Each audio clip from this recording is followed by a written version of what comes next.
Hello everyone, my name is Kitetsu and welcome back to my channel.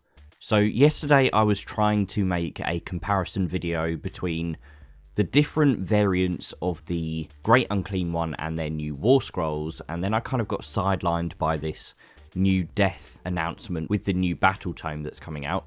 So today I thought I would finish that video. The models are up for pre-order as of, I believe, yesterday. So we've got this great new photography on the website, and I mean, just look at the detail on this thing. He looks so cool. I've actually pre-ordered mine already, and it pains me that I'm going to have to wait a whole week for this thing to be dispatched, and then I don't even know which day it's going to arrive. But have you seen the little nurgling that's trapped under there, where he's been trying to escape and he's just been sat on?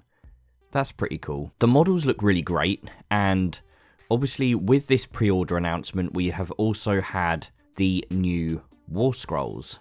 Okay, in the past I know I've gone into so much detail with these comparisons and I probably rant just a little bit too much about them. So what I'm going to do is I'm going to try and keep this short and succinct.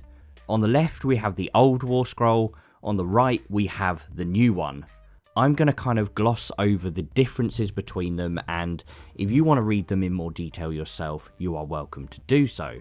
The keywords are exactly the same, the profiles are pretty much identical at the top, apart from the fact we have an extra 6 wounds, 16 versus the original 10. The profiles though of the Noxious Bow are exactly the same, the Plague Flail are the same, and the Massive Bow Sword are the same with one exception, and that is that the D3 damage of the Massive Bow Sword has been replaced with a flat out 3 damage, which makes it significantly more potent. You've got that complete certainty of 3 damage every time, rather than an average of 2 with the possibility of only 1. Now, the abilities are exactly the same, as good as they ever were. They've kind of got this unique twist on Disgustingly Resilient, where they also can spew out all this bile and can therefore inflict mortal wounds on a 6 for those who attack them. They have an extra ability called Mountain of Loathsome Flesh, which means that they can do damage when they charge. Lots of mortal wounds you will notice on this table. They have 2 new weapons, which are the Bile Blade and the Doomsday Bell. They are kind of okay weapons, they're not as good as the other 2 counterparts, but with those 2 weapons, they get 2 new special rules. The first one applies to the Bile Blade, which I've colour-coded in red there, and that is Putrid Offering, and you can take an automatic mortal wound on yourself in order to add 1 to casting and unbinding rolls. So it's kind of more of a supportive weapon in that it improves your casting abilities. The second one is the ability for the Doomsday Bell, which is called Reverberating Summons, and it actually lets your Nurgle units within 7 inches add 3 to their movement characteristics. And seeing as Nurgle units are notoriously slow, it brings them up significantly. I think in fact most of them are 4 inches, so it brings them up to 7. What a coincidence. Nurgle's a magic number. Other than that, they have the Host of Nurglings, which gives them 3 kind of small, fairly insignificant attacks. They have a vastly improved command ability where there's no nonsense about shouting out 7 in mirthful tones. You literally just pick a friendly unit within 21 inches and they can make an extra attack with all of their weapons. As a wizard, they are now far more powerful, in fact twice as powerful, because they can cast 2 spells, and their unique spell is still Plague Wind, which this time round, the only difference is you pick a point on the battlefield to use it instead of picking an enemy unit, and what that means is you can actually probably get a lot more enemy units with this spell than you could before. The damage table is identical apart from the wounds allocated, and because you've got 16 wounds, you are significantly more potent and dangerous than you were before. If you think about the old one, when it had suffered 9 wounds, its Noxious Bow was hitting on a 5, Plague Flail on a 4, and it was only making a single attack with that Massive Bow Sword. If you look at the new model, however, after taking 9 wounds, your Noxious Bow is still hitting on a 3, the Plague Flail is still hitting on a 3, and its Massive Bow Sword is twice as dangerous because it's still hitting with 2 attacks. So basically that's the old versus the new, and the last thing you're going to compare is the Great Unclean one versus Rotigus. Should you take the standard Great Unclean one, or the character. And now you actually have both build options in the same box, unlike the Greater Demons of Khorne, where Skarbrand is a completely separate box and he is more expensive.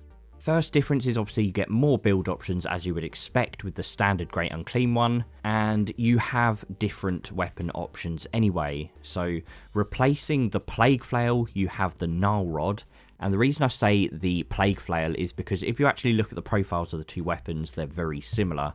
The damage table for the Gnarl Rod is exactly the same as for the Plague Flail. The hit and wound rolls are pretty much the same if you switch them around. They've both got -1 rend, and they both do 2 damage. So they're pretty much the same weapon, but the Gnarl Rod has extra range, and it does 5 attacks instead of 3. So it's kind of like a pimped up version of the Plague Flail. In fact, the Gnarl Rod is so good that it's actually Rotigus' main source of damage. Apart from that, his abilities are exactly the same.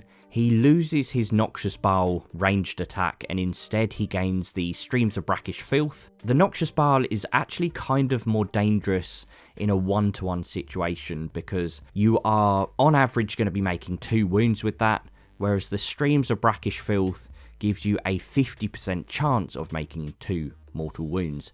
However, the Streams of Brackish Filth does affect every enemy unit within 6 inches, so Rotigus is really good at just getting straight in there and attacking as many units as possible without really being overwhelmed. Other than that, you of course have the Fanged Maw, which I think is closest in alternative to the Massive Bile Sword, but on average the Massive Bile Sword is actually more dangerous. The Massive Bile Sword does 3 damage, and at full health you're going to be doing 3 attacks with it.